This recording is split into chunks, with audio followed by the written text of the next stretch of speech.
Bagian 25. Akhir sebuah penyesalan. Tiba di kantor, aku segera turun dari mobil. Saat masuk ke dalam, semua menatapku dengan heran, sembari menyapa dengan wajah seperti bertanya-tanya. Aku hanya tersenyum dan melangkah lebar-lebar menuju ruangan.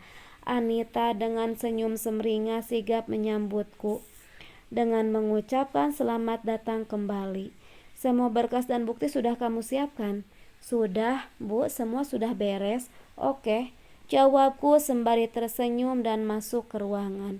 Sudah lama rasanya aku meninggalkan kursi kebesaranku, meminjamkannya pada orang yang salah, namun itu akan segera berakhir. Aku segera duduk dan memeriksa beberapa berkas.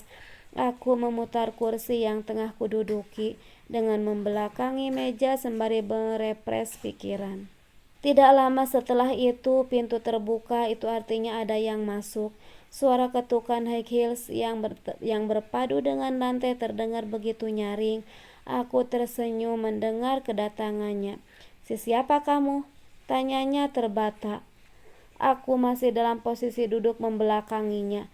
Ya jangan macam-macam, kalau tidak apa? Tanyaku sembari memutar kursi menghadapnya. Mata kami bertemu. Wajah Mona langsung terkejut. Mbak Lydia, apa yang Mbak lakukan di sini? Mona bertanya dengan nada tinggi. Aku bisa melakukan apapun sesukaku karena ini kantorku. Jawabku santai. Mona tersenyum sinis. Apa? Mbak sudah tidak waras atau pura-pura lupa ingatan? Tanyanya tak suka.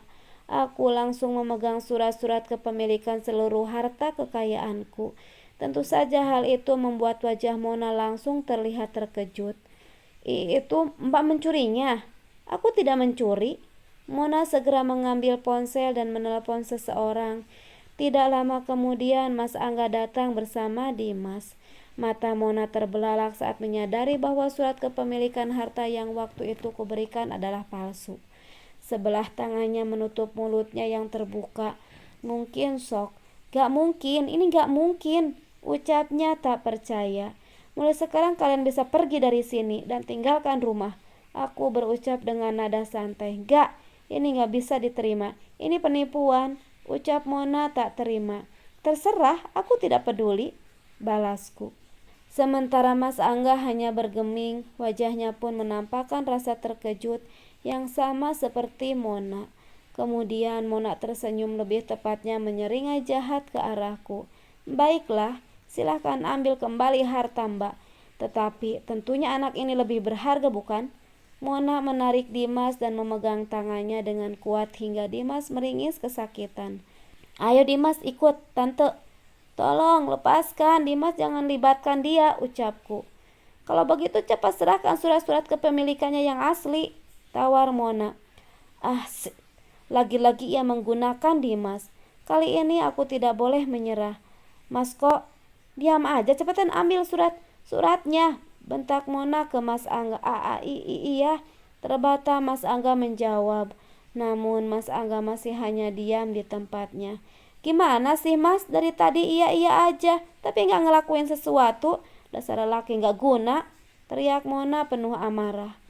Mendengar itu wajah Mas Angga langsung memerah karena menahan amarah. Dimas gak mau ikut tante Mona jahat, lepasin Dimas, protes Dimas sambil meronta. Diam kamu, balas Mona tak kalah garang. Dimas semakin meronta dan menggigit tangan. Mona lalu berlari ke arah luar. Mona pun langsung menjerit kesakitan. Hei anak nakal, jangan lari kamu, ucap Mona berusaha mengejar Dimas. Dengan sigap aku pun ikut menyusul mengejar Dimas dan Mona. Perempuan itu tidak akan kubiarkan menyakiti Dimas. Dimas terus berlari ke arah jalan hingga tiba-tiba dari arah yang berlawanan ada sebuah mobil yang tengah melaju. Langkahku dan juga Mona tercekat. Aku pun langsung berteriak histeris, Dimas! Beruntung mobil itu langsung berhenti, tetapi nampaknya Dimas shock karena hampir saja tertabrak hingga membuat tubuhnya jatuh. Aku berlari menghampiri Dimas dan mengajaknya ke pinggir jalan. Kamu gak apa-apa nak? Tanyaku panik. Dimas gak apa-apa mah, Maafin Dimas ya. Dimas langsung memeluk tubuhku sembari terseduh. Iya sayang, maafin mama juga ya.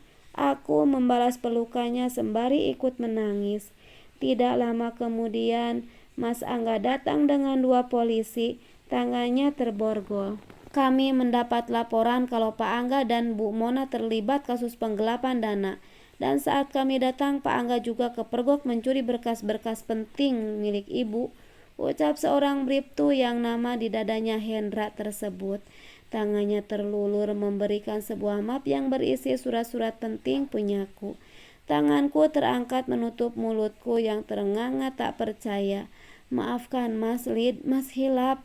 Sesalnya, tidak, aku tidak mau dipenjara. Teriak Mona histeris lalu berlari.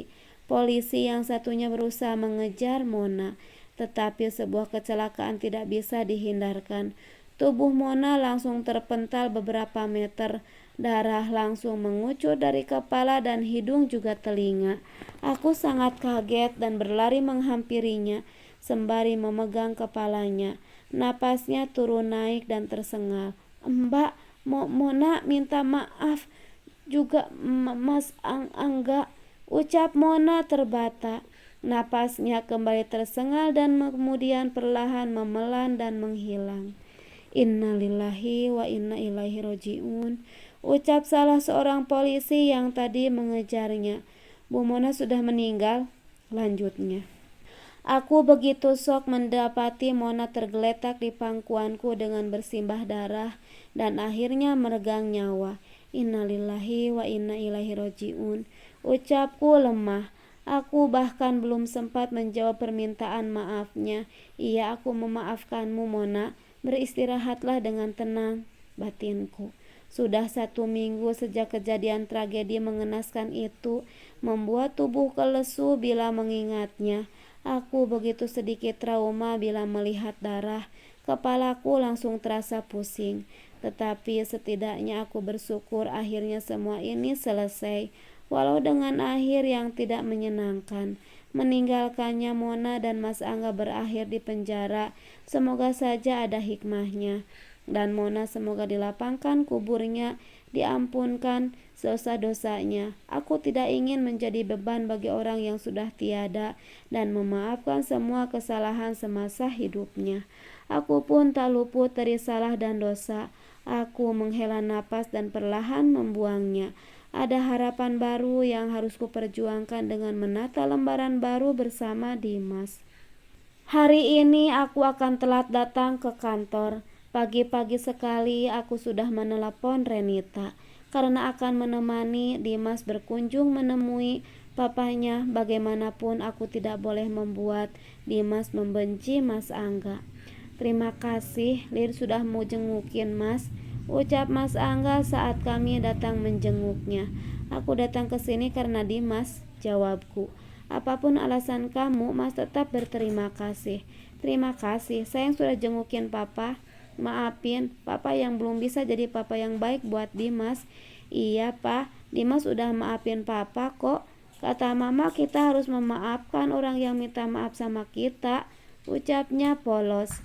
Mas Angga menatapku, aku langsung menatap ke arah lain. Aku tidak ingin dia GR.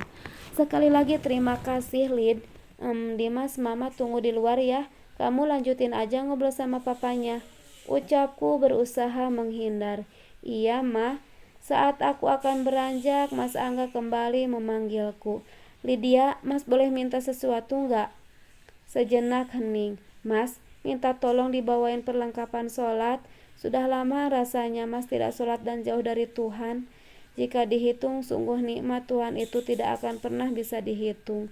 Bisa berkedip setiap saat saja sudah merupakan nikmat Tuhan yang luar biasa. Bayangkan jika mata tak bisa berkedip dan terus terbuka, tentu akan merasa perih. Aku merasa lega akhirnya Mas Angga menyadari kesalahannya dan bertaubat. Sembari menebus kesalahannya di penjara, Mas Angga perlahan berubah menjadi lebih baik. Akhirnya semua urusan selesai dan kantor kembali padaku. Terima kasih Tuhan untuk semua nikmat yang Engkau anugerahkan. Semoga diri ini juga menjadi pribadi yang lebih baik dan menjadi ibu yang baik untuk Dimas. Selesai.